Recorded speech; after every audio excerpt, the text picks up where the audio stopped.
Bekas jurulatih bola sepak Pennsylvania, Jerry Sandusky dijatuhi hukuman penjara 30 hingga 60 tahun kerana mencabul kanak-kanak lelaki selama lebih sedekad.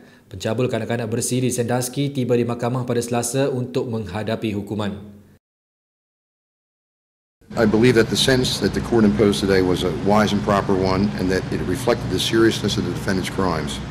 Sandusky disabit melakukan 45 kali percabulan seks ke atas 10 budak lelaki berusia lebih daripada 15 tahun dengan beberapa daripadanya dilakukan dalam bilik mandi pasukan bola sepak tersebut di kampus. Namun peguam bela Joe Amendola mempunyai pandangan berbeza mengenai keputusan itu. And we believe had we had the time that we would have had an opportunity to prove Jerry's innocence. Lelaki berusia 68 tahun ini mungkin akan menghabiskan sisa-sisa kehidupan beliau di penjara.